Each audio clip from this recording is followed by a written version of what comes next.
આ ખાદ્ય પદાર્થોનો શરીરના કયા કયા અંગો સાથે સકારાત્મક સંબંધ છે?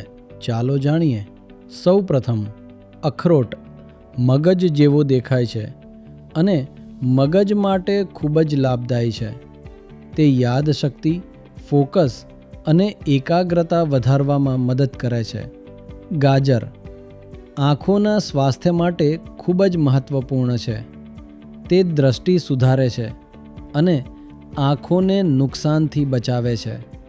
ટામેટાં હૃદય માટે ખૂબ જ લાભદાયી છે. તે રક્ત પરિભ્રમણ, બ્લડ સર્ક્યુલેશન સુધારે છે અને હૃદયને મજબૂત બનાવે છે. બેલ ફળ તમારા આંતરડા અને પાચન તંત્રના સ્વાસ્થ્ય માટે શ્રેષ્ઠ છે.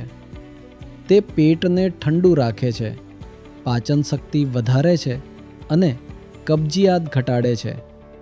ચણાનું સત્તુ તમને તાત્કાલિક ઉર્જા આપે છે અને આંતરડાના સ્વાસ્થ્યને સુધારે છે.